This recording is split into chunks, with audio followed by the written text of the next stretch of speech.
Good morning. CNBC आवाज Motilal Oswal studios में आप सबका स्वागत है। बारी है आज के 10 के दमदार ट्रेड्स की। शो में क्या करने वाले हैं कुछ देर में बताऊंगा। 10 के दमदार ट्रेड्स का बेसिक आइडिया तो है कि इस समय 10 बजे की टॉप ट्रेडिंग बेट्स ली जाए, पर बहुत कुछ है और टीजर आगे। पहले सुबह की टॉप हेडलाइंस। वीकली एक्सपायरी के दिन निफ्टी में रौनक 130 पॉइंट से ज्यादा की तेजी के साथ पहुंचा 24,750 के करीब। बैंक निफ्टी में भी बढ़त, मिड कैप स्मॉल कैप्स में भी खरीदारी। इंडिया विक्स लगातार तीसरे दिन फिसलकर 15 के करीब। फार्मा और एनर्जी में सबसे ज्यादा तेजी, दोनों इंडेक्सेस करीब 1% तक मजबूत। बायोसिमिलर के लिए नए करार से डॉक्टर रेड्डीज भागा, निफ्टी का टॉप गेनर बना। उधर जेपी मॉर्गन की बुलिश रिपोर्ट से रिलायंस में 1% की मजबूती, साथ ही चुनिंदा ऑटो, आईटी में भी और मेटल में रौनक कायम। कैपिटल मार्केट शेयरों में खरीदारी, बीएसई का शेयर रिकॉर्ड ऊंचाई पर पहुंचा। सीडीएसएल और एमसीएक्स में 1.5% की मजबूती। उधर क्लाइंट बेस बढ़ने से एंजल वन में रौनक। आज के बिग स्टॉक्स में एंजल वन पर हुआ था सटीक एनालिसिस। भारतीय बैंकों में विदेशी वित्तीय संस्थानों के निवेश की बढ़ सकती है लिमिट। आरबीआई कर रहा है लिमिट 15% से ज्यादा बढ़ाने पर विचार। सीएनबीसी टीवी 18 की एक्सक्लूसिव खबर।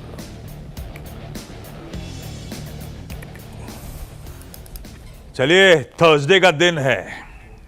वीकली कॉन्ट्रैक्ट्स की निफ्टी के एक्सपायरी का सेशन, और परसों सेंसेक्स के जब कॉन्ट्रैक्ट्स एक्सपायर हुए थे, पेन था स्क्रीन्स पे।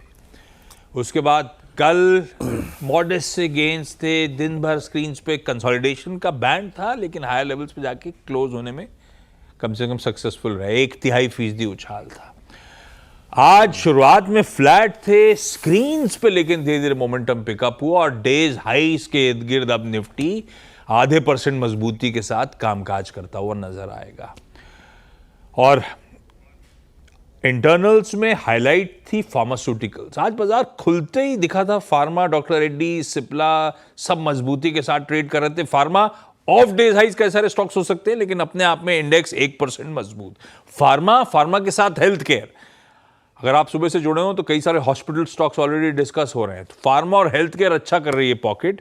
कैपिटल मार्केट जो प्रोड्यूसर्स आपने हेडलाइन में मेंशन करा, आजकल तो आंख बंद करके डाल दो, सच्ची निकल जाता है 90% टाइम। कैपिटल मार्केट से जुड़े स्टॉक्स आज फिर आउट परफॉर्म कर रहे हैं, फिर बढ़िया कर रहा है वो पॉकेट। तो इनमें से लेकिन ऐसा कोई हैवी वेट पॉकेट नहीं है जो निफ्टी को 0.5% ऊपर ले जाए। तो फिर निफ्टी मजबूत क्यों है? उसके पीछे का रीजन आपकी स्क्रीन पे निफ्टी की contribution plate. 2 heavy weight stocks इस देश के सबसे प्रोमिनेंट, रिलायंस इंडस्ट्रीज और एचडीएफसी बैंक बढ़िया कर रहे हैं आज के सेशन में।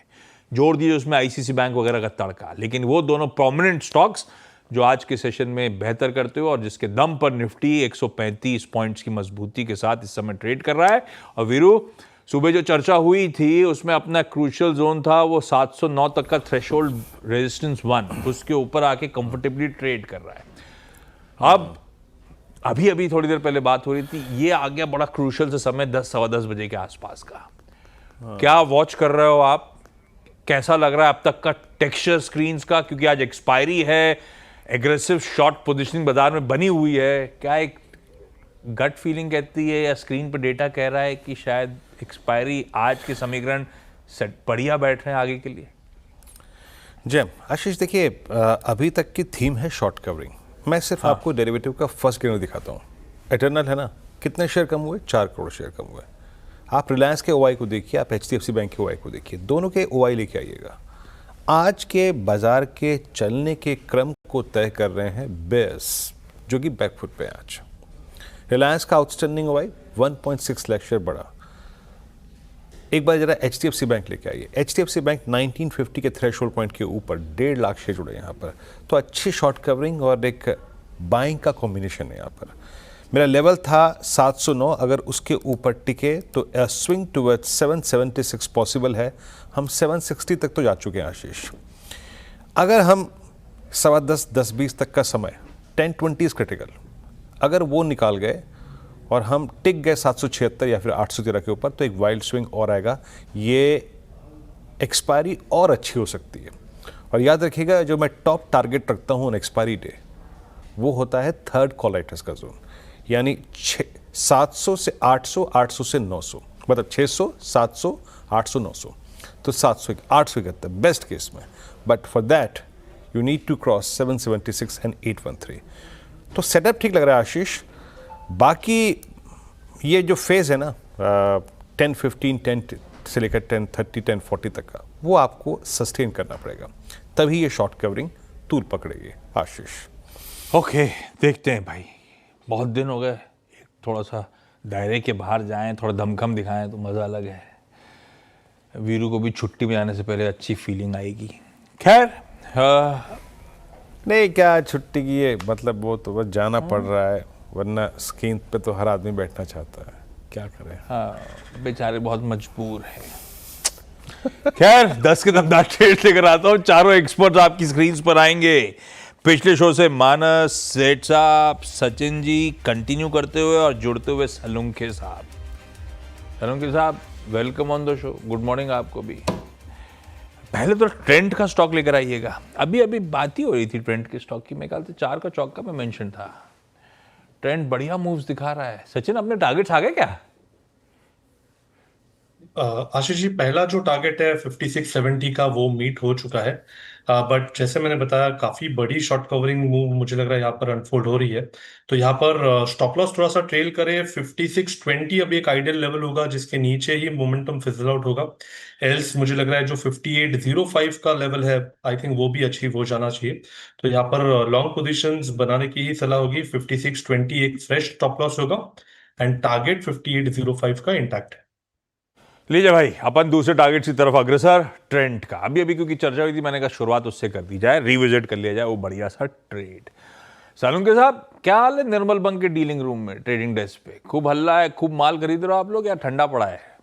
Good morning Ashish ji. देखो, ओवरऑल मार्केट का सेटअप अभी भी पॉजिटिव है, तो हमारे यहाँ पे भी बाइंग जोन अभी भी चल रहा है। हमारा व्यू भी पॉजिटिव साइड ही है, ये मंथ के लिए भी है कि हमने भी एक्सपेक्ट कर रहे हैं कि 25,400 के अपसाइड की रेंज यहाँ पे निफ्टी में आने देखने मिल सकती है। तो ओवरऑल सेटअप पॉजिटिव है यहाँ पे। तो मेरे दोनों भी यहाँ पे बाई साइड ही रहेंगे कॉल। पहले रहेगा यूनाइटेड स्पिरिट, यहाँ पे 1600 के ऊपर वापस ट्रेड करते हुए देखने मिल रहा है।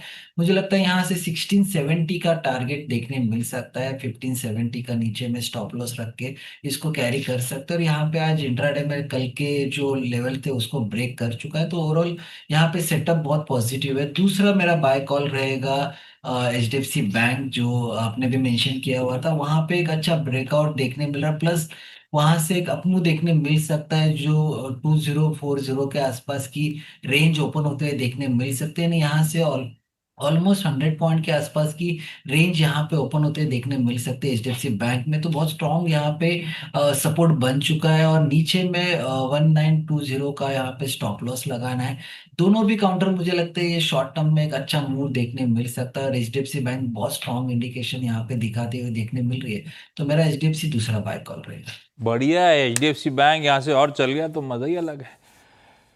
1920 के स्टॉप के साथ HDFC बैंक पे खरीदारी करने का मन। यूनाइटेड स्पिरिट्स 2-3 दिन से लगातार ब्रोकरेजेस के थम्स अप आते ही चले जा रहे हैं। आज सुबह भी मेरे ख्याल से यूएसएल पे कोई रिपोर्ट थी जिस पे 1800 का टारगेट था शायद। अभी लेकर आता हूँ वो रिपोर्ट कौन सी थी, लेकिन सालों के साथ कह रहे हैं, हाँ सिटी की रिपोर्ट थी 1800 के टारगेट्स के साथ। पसंद आ रहा है यूएसएल का काउंटर। ये सालों के साथ ये डीलिंग डेस्क दूर है क्या आपसे जहां आप बैठते हो? वो शोर वोर नहीं आता? एकदम एकदम पिन ड्रॉप साइलेंस आपके बैकग्राउंड में। जी, अब मेरा मीडिया रूम तो बाहर है, मेन रिसेप्शन काउंटर पे है, डीलिंग रूम बहुत अंदर है यहाँ से। अच्छा, एक्साइटमेंट है, आपको आवाज नहीं आ रही है ऐसा समझिए आप लोग। ठीक है, मानस आपके प्रेफर्ड पिक्स आप इस समय के? देखिए, दो रिकमेंडेशन है। पहला तो एल&टी फाइनेंस पे खरीदारी करने की राय रहेगी। यहाँ पर कंसोलिडेशन के बाद इस कंसोलिडेशन जोन के बाहर निकलने की कोशिश कर रहा है एल&टी फाइनेंस। तो 176 के स्टॉप लॉस से खरीदारी करेंगे। 182 तक के टारगेट्स पॉसिबल है। और दूसरा स्टॉक पेटीएम का है, यहाँ पर भी खरीदारी करने की राय रहेगी। पैटर्न देखें तो हाई टॉप हाई बॉटम का ट्रेंड है। पिछले 2 दिनों से कंसोलिडेशन देख रहे थे, आज एक फ्रेश ब्रेकआउट है। तो पेटीएम पे 950 का स्टॉप लॉस लगाएंगे, 980 के टारगेट है। ओके, पेटीएम 961 स्ट्रॉन्ग मूव यहाँ पे। अमित जी, आपके दो ट्रेड्स?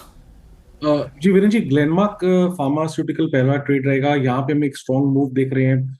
ओवरऑल काउंटर ये पॉजिटिव है, तो इसे बाय करें। 1553 का प्राइस है। स्टॉप लॉस रहेगा 1535 रुपीज का, और टारगेट्स हमारे रहेंगे 1600 के।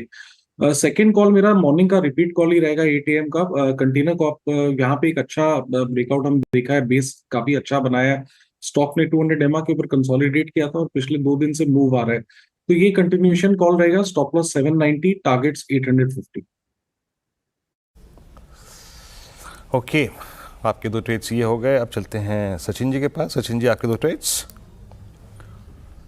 वीरेंद्र जी, दोनों ट्रेड्स लॉन्ग साइड पे ही है। पहला स्टॉक होगा एस्ट्रल का।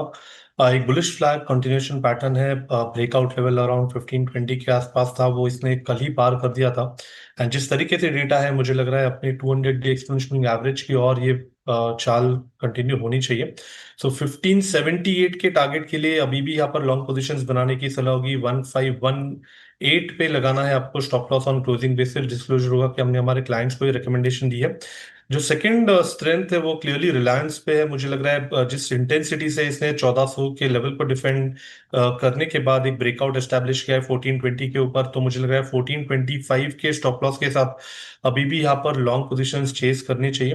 पहला टारगेट होगा अराउंड 1480 का, पोजिशनल टारगेट होगा अराउंड 1505 का। खरीदारी करनी है रिलायंस के फ्यूचर्स में भी। एंड डिस्क्लोजर यहाँ पर भी है कि हमने हमारे क्लाइंट्स को ये रिकमेंडेशन थोड़ी देर पहले दी है। ओके, ये रहे भाई साहब बढ़िया से ट्रेड्स आपके लिए 10 के दमदार। डिस्क्लोजर सचिन ने दिया कि क्लाइंट्स को दिया है, अपन भी डिस्क्लोजर दे देते हैं। जिस रिलायंस इंडस्ट्रीज की इन्होंने चर्चा कर दी है, इसका स्वामित्व, इस चैनल का स्वामित्व प्रबंधन हर रेल के पास ही है। तो एक इंडिपेंडेंट एडवाइजर से भी, अपने ब्रोकर से भी अलग से कंसल्ट जरूर करिएगा। चलिए मानस जी, अमित जी, सचिन जी, आप तीनों का धन्यवाद। सालुंके साहब आप के साथ रहते हैं अभी, आप रहो। बिग वॉइस की कड़ी में आज प्रकाश दीवान साहब आपको आपकी स्क्रीन पे नजर आएंगे। Prakash sir, good morning, how have you been? बढ़िया बढ़िया राशिद, गुड मॉर्निंग, सब बढ़िया। आप बताएं। इट्स मार्केट में मतलब जो चाल आई है उसमें तो ऐसे ही जोश थोड़ा सा आया हुआ है, तो मुझे लग रहा है कि बने रहना चाहिए मार्केट के जोश के साथ। तो इसीलिए मैंने कहा आज का दिन आपके साथ रहते। अच्छा, जोश तो मार्केट का जोश तो अच्छी बात है।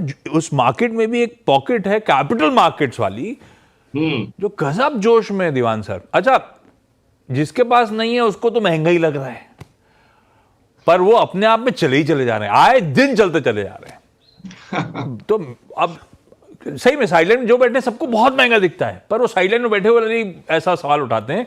ये मोमेंटम स्ट्रांग जो है, इसमें अब करना क्या है? कोई BSE हो, कोई MCX हो, कोई एंजल वन हो, भगवान जाने सारे स्टॉक्स गजब कर रखे हैं। क्या करना है? नहीं, महंगे तो हैं आशीष। देखिए, ये सारों में एक एडवांटेज ये रहता है कि हर बिजनेस की विजिबिलिटी, एक्सेप्ट फॉर ब्रोकिंग जो थोड़ा सा वॉल्यूम अनप्रिडिक्टेबल रह सकता है, लेकिन जो डीमैट अकाउंट्स खोल रहे हैं, जो बैक एंड म्यूचुअल फंड का काम कर रहे हैं, कैम्प्स, केफिन जैसे, ये सारी बिजनेसेस में बहुत क्लियर विजिबिलिटी अगले 2 3 5 साल की है। उस लिहाज से लोगों ने उनके अर्निंग्स को ऑलरेडी डिस्काउंट बहुत पॉजिटिवली किया हुआ है और प्राइसेस में रिफ्लेक्ट हो रहा है।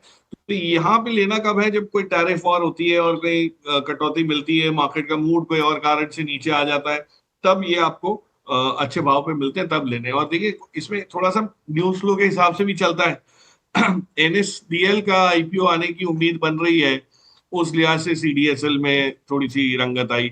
NSE के IPO की वजह से BSE को थोड़ा सा ऊपर नीचे होते हुए हम देखते हैं। सो आई थिंक ये स्पेस रहेगी बहुत प्रॉमिसिंग, बट अभी फोमो है तो उसको थोड़ा सा काबू में रखिए। और लेना है तो आपको नीचे के लेवल्स मिलेंगे जब भी मार्केट थोड़ी हल्की फुल्की गिरती है, उस टाइम लेना। उस टाइम भूल जाते हैं लोग कि भाई ये चीजें तो टैरिफ से या जियोपॉलिटिकल इशू से कोई अफेक्टेड है नहीं, तब लिया जा सकता है। अब वो बस यही होता है, जब गिरते हैं तो अपना भरोसा उठ जाता है कि अब गिरने वाले हैं, अब घुसेंगे नहीं। लेकिन आपको ऐसे स्टॉक्स में जब गिरावट आए तब एक्यूमुलेट है प्रॉमिसिंग पॉकेट, अभी मत कूदिएगा इन स्टॉक्स में। अच्छा, इस बीच सतपुते साहब का अपडेट आ रहा था कि एवेन्यू सुपरमार्ट जो उन्होंने पिक दिया था, एक बार प्लीज डीमार्ट का स्टॉक स्क्रीन पर रखिएगा। दोनों टारगेट्स अचीव हो गए, 4220 का, 4250 का, शायद दोनों के पार निकल गया एवेन्यू सुपरमार्ट। तो वो ट्रेड जो बातचीत हुई थी पिछले शो में, उसके सारे टारगेट्स हिट होते हुए। ये देखिए आपकी स्क्रीन पे, बढ़िया रहा। थैंक यू भाई सतपुत्र साहब, देख रहे हैं show, thank you so much. अच्छा, दूसरी इंटरेस्टिंग पॉकेट वो है ये वो क्या, डिलीवरी ऐप वाले। पिछले 2 दिनों से तो बहुत अच्छा ट्रैक्शन पिकअप हो रहा है। कल स्विगी छाया हुआ था, कल और आज के बीच में जोमैटो यानी कि इटर्नल अपटिक्स दिखा रहा है। इस पॉकेट के लिए भी कंफ्यूजन है, बहुत ऊपर से ठंडे पड़े, दोनों ही स्टॉक्स ठंडे पड़े। कॉम्पिटिटिव इंटेंसिटी वाकई तगड़ी है, पेन में हैं अभी ये सारे स्टॉक्स। क्या अप्रोच रखूं इटर्नल या स्विगी पे? ये एक्यूमुलेट करने वाले स्टॉक्स हैं क्या? अगर हाईज देखूं तो ऐसा लगता है आप तो ठंडे पड़े, ले लेना चाहिए। ये लॉजिक सही है या नहीं है? नहीं, उस लिहाज से एक ट्रेडर की लॉजिक से सही है आशीष, बट एक फंडामेंटल एनालिस्ट के हिसाब से अगर आप देखो तो अभी भी पैसे कमाने की शुरुआत जो हुई है वो बहुत ही धीमी है, बहुत ही हल्की, मतलब एक इनडिसाइसिव सी है। और ये हो क्या रहा है कि जैसे कंपेटिटिव इंटेंसिटी की आपने बात की, जेप्टो को आईपीओ लाना था, पैसे जुटाने थे बाहर के मार्केट से, यहाँ के आईपीओ से, वो अगर नहीं हो रहा है या डेफर हो जाता है तो इन दोनों को थोड़ा बहुत मार्केट शेयर ग्रो करने में एडवांटेज मिलता है। स्विगी और ब्लिंकिट या जोमेटो या इटर्नल, जो भी अब उसके इतने सारे नाम से वो होने लगे हैं, रेफर होने लगा है, बट इटर्नल में आपके पास एक एडवांटेज ये है कि इनके पास स्केल ऑलरेडी आ चुका है और इनका जो डेटा इनके पास है, जो जो बायर्स का जो बिहेवियर माना जाता है, कौन से पिन कोड से किस टाइप की चीजें आ रही है, कौन सी चीज नहीं चल रही है, तो उसको ये लोग बहुत एफिशिएंटली यूज कर सकते हैं। और आगे चल के एक इसमें बहुत बड़ा ये आएगा कि आपके पास एफएमसीजी कंपनीज के कुछ प्रोडक्ट्स ऐसे आएंगे जो सिर्फ इस चैनल में ही बिकेंगे। तो ये जिस दिन हो गया तब ये चैनल मैच्योर होना लगेगा, स्केल आने लगेगा। उसको थोड़ा सा समय है अभी, बट उसके बाद इनकी प्रॉफिटेबिलिटी इसलिए होती है कि कोई एफएमसीजी को नया प्रोडक्ट लॉन्च करना है, आज वो बैंगलोर में, चेन्नई में, हैदराबाद में कर रहे हैं, टेस्ट वो करते हैं, फिर दूसरी जगह आगे एक्सपैंड करते हैं। उसकी जगह आप सोचिए वो आके ब्लिंकिट को बोलते हैं कि भाई हमको ये ऑल इंडिया आपके जहां जहां प्रेजेंस है वहां ये लॉन्च करना है, हमारे लॉन्च के पैसे में से हम आपको कुछ दे देंगे। सो जो प्रॉफिटेबिलिटी है वो इन सब चीजों से आएंगी, ऑप्शनैलिटी जिसको हम अंग्रेजी में कहते हैं। तब तक के लिए ये थोड़े से महंगे लगेंगे, कमाई थोड़ी सी स्ट्रेसफुल रहेगी, इसलिए मेरे हिसाब से तो अवॉइड करना चाहिए। बट कहीं ना कहीं ये आना जरूरी है और ये नेक्स्ट बिजनेस का पड़ाव इस टाइप का ग्रोथ का जो वो तो तब देखा जा सकता है। बट अभी थोड़े से महंगे हैं, बेशक वो अपने प्रीवियस हाई से नीचे मिल रहे होंगे, लेकिन अभी भी इसमें पैसा बनाना कंपनीज के लिए बहुत बहुत ही टफ है। तो रडार पे रखते हैं, अभी दूर रहेंगे, अभी समय नहीं आया इनको खरीदने का। दीवान सर, एक आप पॉकेट बहुत पैनी नजर से हमेशा ट्रैक करते रहो, वो है ऑटोज। अब आज सुबह भी एक ब्रोकरेज रिपोर्ट की चर्चा चल रही थी कि डिमांड आउटलुक तो ठंडा ही है ऑटोज में। ऊपर से अगर जितना पढ़ूं उतना कंसर्न्स और वे करने लगते हैं, जैसे कि वो चाइना से माल आ नहीं रहा है, रेयर अर्थ मेटल आ नहीं रहे, मैग्नेट आ नहीं रहे, 1 महीने से ज़्यादा की सप्लाई बची नहीं है इनके पास, मामला फंसेगा ऐसा कहा जा रहा है। अब उसमें एक ही पॉकेट चमक रही है, वो है एसयूवीज वाली, यूवीज वाली, और उसमें एक प्लेयर है जो गजब करा हुआ है। उसी के साथ चले जाऊं या ऑटो से दूर ही रहूं? नहीं, उस प्लेयर के साथ जा सकते हैं आप। उनका जो इलेक्ट्रिक पोर्टफोलियो है वो अभी नया है, उस पे ये महिंद्रा का चार्ट दिखा दीजिए, मेरे ख्याल से उसी की बात दीवान साहब भी कर ही रहे हैं। हाँ। तो इस पे क्या है कि पॉजिटिविटी इसलिए है कि इनके जो सीवी सेल्स हैं या पीवी सेल्स में जो एसयूवी सेल्स देखें अगर आप, तो ये सभी में इन्होंने बहुत ही अच्छी तरह मार्जिन के साथ ग्रोथ हासिल की है। और हाल ही में जो इन्होंने एसएमएल इसूजू का अधिग्रहण करने का ऐलान किया, उससे पोर्टफोलियो में ही होगा। और मैं आपको बता रहा हूँ, इस सीजन, इस साल आपको ट्रैक्टर सेल्स में जो रिकवरी दिखेगी वो बहुत गजब की होगी, क्योंकि पिछले साल हुआ ये था कि बजट लेट आया, मतलब जैसे इंटरिम बजट था, इलेक्शन का एक माहौल था, तो थोड़ा सा वहां पे जो स्पेंडिंग होती है वो डिस्ट्रैक्टेड रहे लोगों का वो। बट अब जो जहां हम बैठे हैं, जिस टाइप की ईल्ड्स है, जो क्रॉप प्राइजेस है, एमएसपीज है, सब, मुझे लगता है कि मैकेनाइजेशन का जो दौर अब शुरू होगा वो बहुत है। आप देखिए एस्कॉर्ट्स कुबोटा ने, जो जापानीज कंपनी है, अब उन्होंने इतना सोच समझ के एक बैकलोडर हो बोलते हैं, मतलब एक इक्विपमेंट है जो लॉन्च किया है नया। अब ये लॉन्च से तो कोई फर्क पड़ना नहीं है, बट कर क्या रही है लोग कि अब ट्रैक्टर्स के बियॉन्ड जाना शुरू करें। ट्रैक्टर्स के अलावा क्या क्या चीजें आप इक्विपमेंट में कर सकते हैं। तो ये जो स्पेस है फार्म इक्विपमेंट वाला, मुझे लगता है कि इसका कंट्रीब्यूशन अभी भी एमएनएम के स्टॉक में भी पूरी तरह से कैप्चर्ड नहीं है। वो जिस दिन आएगा तो ये आपको जो 4000 प्लस के टारगेट्स जो ब्रोकरेजेस दिखा रहे हैं, दे रहे हैं, वो जस्टिफाई होने शुरू हो जाएंगे। सो मुझे उस पर बहुत उम्मीद है। ऑटोज की जगह आशीष, एक पॉकेट जो ऑटो एंसिलरीज का है, इस बार के नंबर्स आए, उसमें एक चीज समझ आ गई कि सबकी कैपेसिटी यूटिलाइजेशन लेवल्स एक एक पीक की तरफ आ गए, तो उनकी एफिशिएंसीज अगर कायम रही और स्टील के प्राइसेस कम रहे, इनपुट प्राइसेस जो रॉ मटेरियल के बाकी चीजों के भी कम रहे, तो कहीं ना कहीं ऑटो एंसिलरीज को थोड़ा सा मार्जिन इंप्रूवमेंट दिखेगा, ऑपरेटिंग लेवरेज आएगा कि भाई रेवेन्यू भी बढ़ा और मार्जिन भी उसके साथ साथ बढ़ा। तो उस पर ध्यान दीजिए, वो बहुत बड़ा स्पेस है। आप कुछ भी ले सकते हैं, कुछ भी हाथ कहीं भी हाथ डाल सकते हैं। ऑटो एंसिलरी की सूची लंबी है, ओईएम्स की तो 7-8 कंपनीज की है, लेकिन एंसिलरी कम से कम 30-40-50 कंपनीज भी हो सकती है लिस्टेड स्पेस में। कुछ छोटी मझोली कंपनीज भी मिलेंगी आपको, बट वो फील्ड एक थोड़ा सा मुझे लगता है कि थोड़ा सा पॉजिटिव रिवाइवल वहां पे आना शुरू हुआ है। प्रकाश सर नमस्कार, वीरेंद्र बोल रहा हूँ। एक दो चार्ट्स मतलब प्राइस जो कि वाकई प्रभावित कर रहे हैं। मतलब आप देखिए हेल्थ केयर स्पेस में हर चीज़ कोलैप्स हुई। कोविड के दौरान जो चीज़ चली वो कोलैप्स हुआ, केमिकल कोलैप्स हुआ, डायग्नोस्टिक कोलैप्स हुआ। But look at health care space में hospital, whether it's Apollo, whether it's Max, whether it's Fortis आज अपना ऑल टाइम हाई स्ट्राइक करता हुआ। पैसा बना भी है with no volatility at all, smooth. अभी हेल्थ केयर स्पेस में क्या अट्रैक्ट कर रहा है आपको इस वक्त? नमस्कार। सो देखिए, ये स्पेस में बहुत क्लियर चीज है। कुछ कुछ थीम्स ऐसे होते हैं जो डिस्क्रिशनरी स्पेंड्स के साथ नहीं चलते, लेकिन जो जो लाइफस्टाइल चेंजेस के साथ चलते हैं या प्रीमियमाइजेशन के साथ चलते हैं। आज आप देखिए इंश्योरेंस है, तो इंश्योरेंस को कोई एक पर्टिकुलर क्वार्टर में, महीने में कोई बढ़ती हुई देखने की कोई उम्मीद किसी की नहीं। लेकिन ओवरऑल जिस हिसाब से पेनिट्रेशन बढ़ रहा है, वैसे इंश्योरेंस के स्टॉक्स की आप वैल्यूएशन देखिए पिछले 8-5-7 साल में कितनी बढ़िया तरीके से बढ़ी है और बढ़ती चल रही है। सेम चीज आपको ये दिखेगी जो हॉस्पिटलाइजेशन की उस पे है कि भी जैसे जैसे इंश्योरेंस का पेनिट्रेशन शुरू होगा, हेल्थ कवर्स लोगों के पास ज्यादा आएंगे, जिसको हम मेडिक्लेम से जानते हैं नॉर्मली, वैसे वैसे और हॉस्पिटल्स की एक्सेसिबिलिटी, छोटे आप ये देखिए अब छोटे छोटे टाउन्स में, टियर 2 टियर 3 टाउन्स में भी आपको बड़े बड़े हॉस्पिटल्स होना दिखना शुरू हो गए।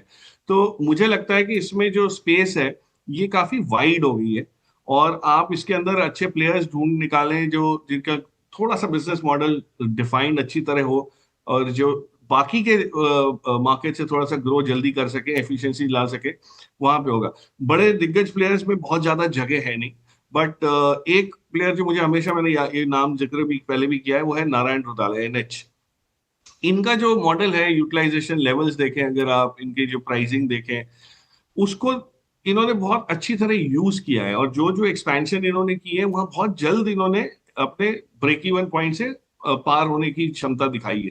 तो मुझे लगता है नारायण रुदाले अभी भी, चूंकि इतना तो बढ़ चुका है तो लोग घबरा जाते हैं कि भाई कैसे हुआ है, बट आई वुड बिलीव कि इस शेयर को थोड़ा सा सेक्युलर, मतलब 2-3 साल के लॉन्ग टर्म ट्रेंड के हिसाब से अगर लेना कोई चाहे, तो ये भी आप डिप्स में ले सकते हैं। ये मैं नहीं कह रहा कि, और इसको कोई टैरिफ से लेना देना नहीं है, इसको कोई जियोपॉलिटिकल इश्यूज से लेना देना नहीं है, इसको कोई आरबीआई पॉलिसी से लेना देना नहीं है। सो इस टाइप के जो स्टॉक्स होते हैं जो थोड़े से रेजिलियंट हैं, उनको आप गिरावट के समय पे थोड़ा ध्यान ज्यादा दीजिए, बट इसको पोर्टफोलियो में कहीं ना कहीं इसका समावेश रखें, तो मेरे हिसाब से ये स्पेस में से ये एक बहुत ही उम्दा पिक हो जाएगी। नारायण हेल्थ आपकी स्क्रीन पे 1744 पे। प्रकाश सर बहुत बहुत शुक्रिया आप इस बातचीत में आज Thank you, Viru. Thank शामिल you. हुए। Thank you. सभी स्टॉक्स पे, सेक्टर्स पे नजर रखी, बहुत बहुत शुक्रिया। श्रीकांत चौहान कोटक सिक्योरिटी से जुड़ चुके हैं आप। Srikanth good morning. Good morning. आज श्रीकांत वो 24,700 के कॉलाइटर्स के जोन को हमने बाइसेक्ट किया, 50-60 पॉइंट और जोड़े, एंड आज शॉर्ट कवरिंग बाजार पे हावी है। Reliance is doing well, HDFC bank इस पर कमांडिंग पोजीशन में, बट हाई लेवल्स पे सस्टेन होना थोड़ा सा मुश्किल नजर आ रहा है। क्या इंडेक्स पे कोई कॉल लेंगे या फिर still it's a range bound avoid? Stocks पे आपकी अप्रोच क्या है?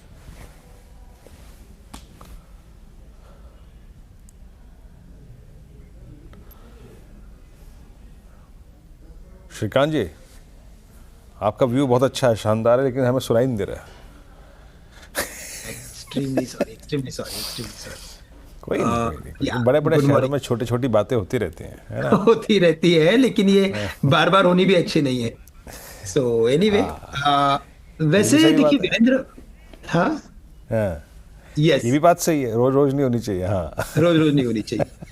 तो बिल्कुल, ये देखिए 15-17 डेज मार्केट ने इस पर्टिकुलर रेंज में निकाला है, और इतने बड़े रेंज को पिछले 3 दिनों में जब जैसे मार्केट में ओवरऑल आप देखेंगे कि जो सेलिंग प्रेशर बना हुआ था, और जैसे I can say even global level पे भी अगर आप देखें तो जो एक वीकनेस थी या जो एक मोमेंटम मिसिंग था, हमें लगता है कि डिस्पाइट दैट मार्केट ने 24,500 को होल्ड किया है और अब रिकवरी बना रहा है। तो I am very much sure कि इस मार्केट में यहाँ से और हमें एटलीस्ट 25,000 तक जाने की अपसाइड काफ़ी क्लियरली नज़र आ रही है। निफ्टी यहाँ तक जा सकता है। करंट लेवल से भी मैं कहूँगा कि कुछ लॉन्ग की पोजीशंस बिल्कुल बनाई जा सकती है। थोड़ा स्टॉप लॉस हम 24,600 का रखेंगे, बट हमें लगता है कि 24,800 से लेकर 24,900 तक के लेवल्स निफ्टी बिल्कुल रजिस्टर कर सकता है। और अगर थोड़ा पोजिशनल व्यू बनाते हैं तो 25,000 तक के भी लेवल्स हमें देखने मिल सकते हैं। तो निफ्टी पे अभी आफ्टर वेरी लॉन्ग टाइम एक स्पेसिफिकली लॉन्ग का कॉल बनाया जा सकता है। ओके अच्छा, स्टॉक स्पेसिफिक कॉल क्या है आपकी? मतलब आप मिड कैप पे फोकस कर रहे हैं, आप शॉर्ट कवरिंग की कैंडिडेट्स पे फोकस कर रहे हैं, या फिर लार्ज कैप पे?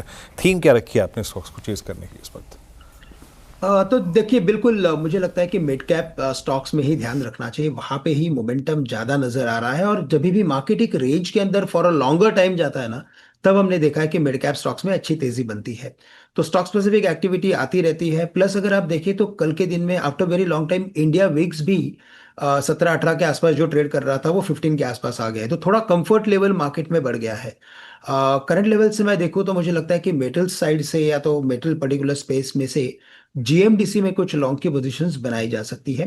380-85 के करीब ट्रेड कर रहा है। ओवरऑल इसके टेक्निकल स्ट्रक्चर को देखें तो मुझे लगता है कि ये स्टॉक कम से कम यहाँ से 400-420 के लेवल्स भी दिखा सकता है। करंट लेवल से जीएमडीसी को खरीदे, स्टॉप लॉस रखे 370 का।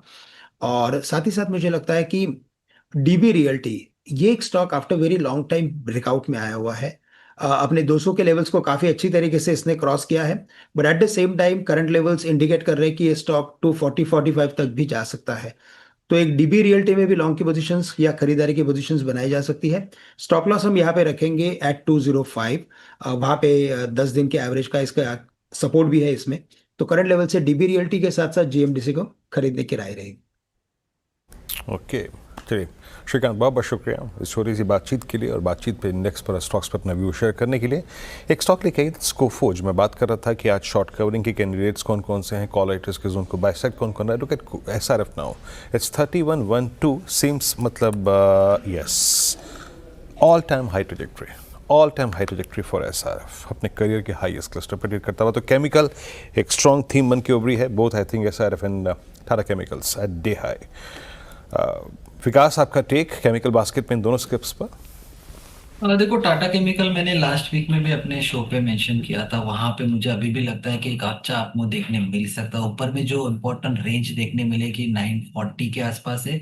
जैसे वो ब्रेक करेगा तो वहां से 970 980 के आसपास की रेंज टाटा केमिकल में देखने मिल सकता है। और एसआरएफ भी यहाँ पे पॉजिटिवली रिएक्ट होते हुए देखने मिल सकता है। 3300 के टारगेट अभी भी इंटैक्ट है, तो ये दोनों भी काउंटर पॉजिटिव साइड रह सकते।